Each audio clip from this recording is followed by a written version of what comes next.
You have probably encountered big wrecks before, but what unfolded involving Bubba Wallace this past weekend hits on an entirely different level. One lap, one bump, 26 cars completely destroyed, and somehow Bubba Wallace found himself positioned directly at the center of everything once again. Let us talk through exactly what happened at Talladega Superspeedway on Sunday, April 26th, because this one was genuinely wild from beginning to end. The race was the Jack Links 500.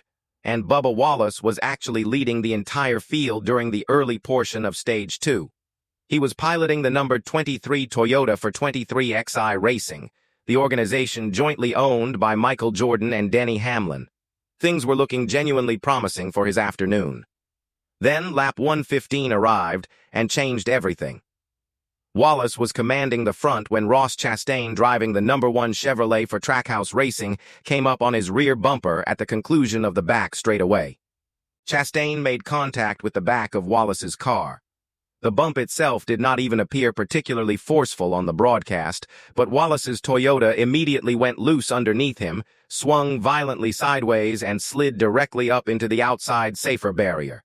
And charging right behind him was a 3-wide pack of cars running at full racing speed. Cole Custer was positioned directly in the line of fire with absolutely nowhere to redirect his momentum. What unfolded in the following seconds was pure, unfiltered chaos. Wallace's car made contact with the wall and immediately bounced back across the racing surface like a pinball ricocheting between bumpers. Cars dove desperately toward the bottom of the track. Cars attempted to escape over the top. The overwhelming majority of them found no viable path through the developing carnage. The Fox Sports broadcast team described the scene as a smokescreen of pure destruction sweeping through Turn 3. When the smoke eventually thinned enough to survey the damage, 26 cars were officially confirmed as involved in the incident. Only a small handful of competitors managed to navigate through completely unscathed, including Ryan Preece, Chris Buescher, and remarkably enough Ross Chastain himself. The driver whose initial contact had triggered the entire sequence. NASCAR immediately displayed the red flag, bringing all competition to a complete halt. The Fox broadcast social media team posted a description that perfectly captured the visual reality of the situation, describing Talladega as a parking lot in the aftermath of the enormous incident. The list of drivers caught directly in that wreck reads like a comprehensive directory of NASCAR's most recognizable names. Connor Zylish, Ty Gibbs, Daniel Suarez, William Byron, Eric Jones, Ryan Blaney, Joey Logano, and Kyle Larson were all among those swept into the chaos.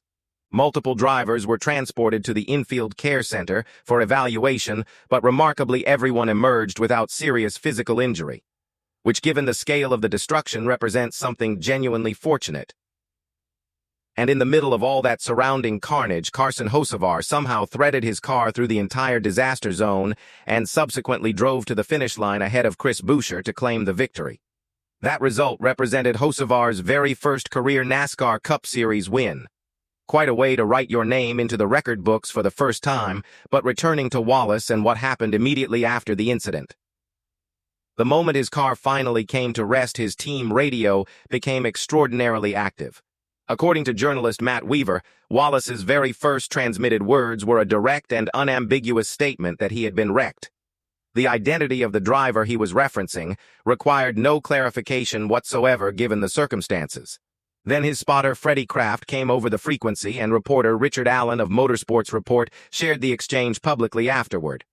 The spotter communicated that he was completely unable to visually locate Wallace's car through the dense smoke filling the racing surface. He asked directly how the car was sitting. Wallace's response carried a darkly humorous quality that the NASCAR community immediately appreciated. He communicated that he would see his spotter at Texas the following weekend. For anyone unfamiliar with the translation, that is the sport's own internal language for communicating that your race day has concluded prematurely and there is nothing remaining worth discussing at the current location. Now, here is precisely where the story takes its most genuinely interesting turn. After Wallace completed his evaluation at the infield care center and returned to speak with the assembled media, his entire tone and framing had shifted completely from those initial radio transmissions. He chose the high road without hesitation. Because after reviewing the available replay footage of the incident, Wallace identified something critically important that changed his perspective entirely. Chastain had not made a deliberate and calculated decision to drive into him.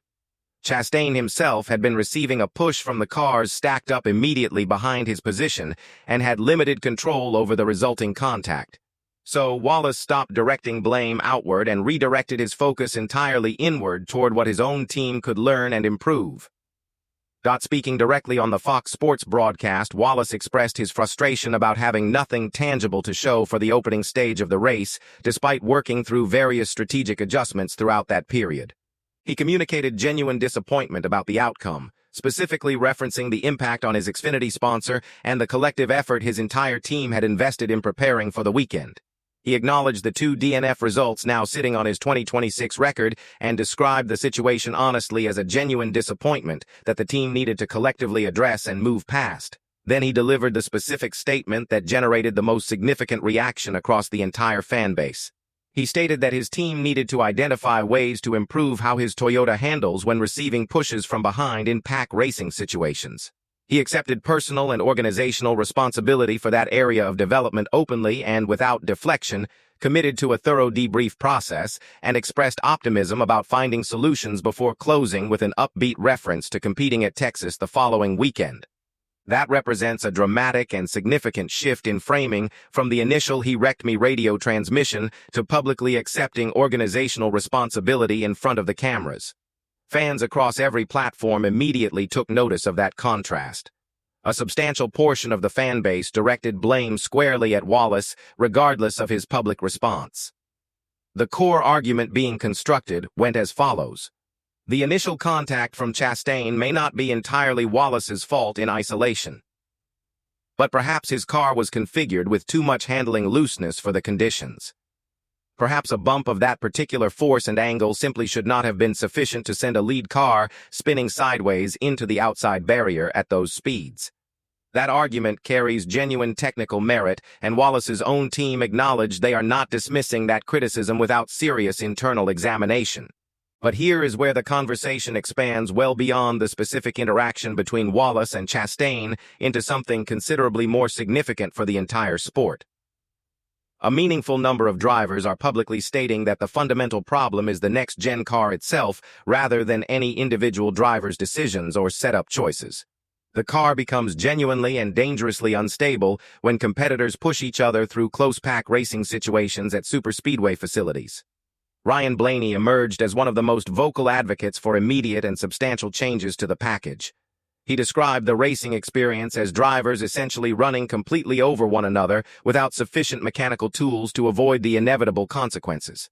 And Blaney expressed considerable skepticism that NASCAR would implement any meaningful fixes before the January off-season testing window provides an opportunity to address the underlying issues properly. Joey Logano had considerably more to contribute to that conversation.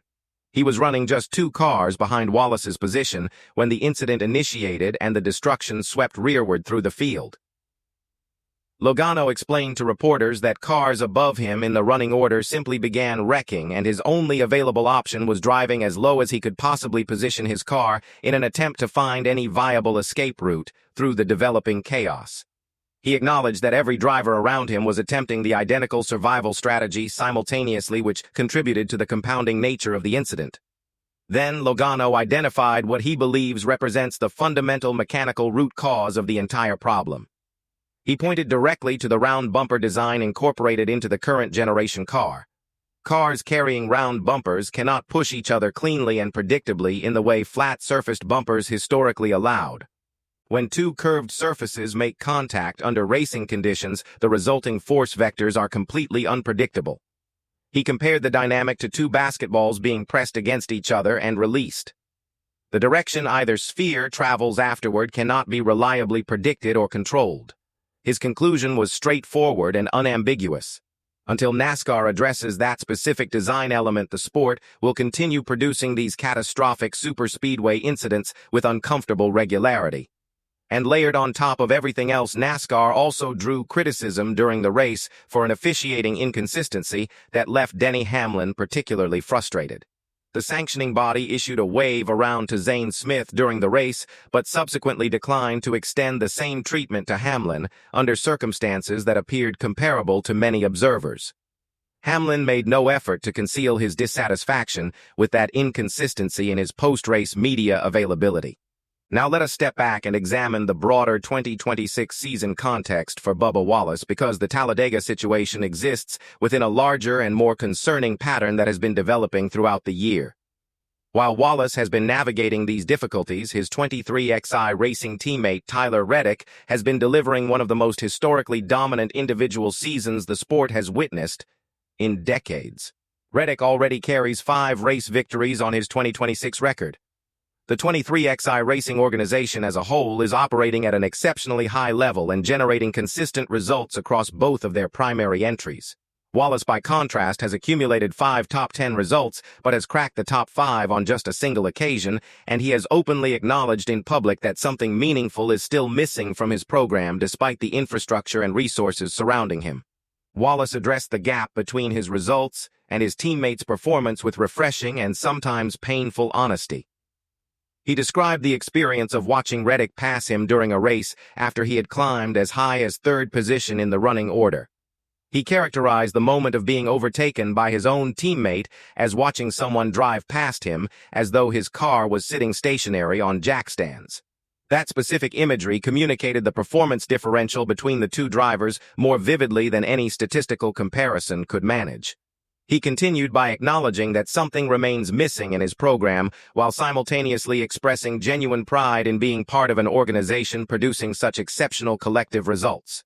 He admitted openly that he wants more for himself individually, that the situation genuinely frustrates him on a personal level, and that watching his teammate collect victories while his own results remain inconsistent is something he is actively working through, emotionally and professionally. While Wallace processes all of this ongoing frustration, NASCAR legend Kyle Busch offered some candid and somewhat unexpected perspective during a separate interview with journalist Sean Haggerty. Busch was asked to explain why he does not maintain many genuinely close friendships among his fellow competitors.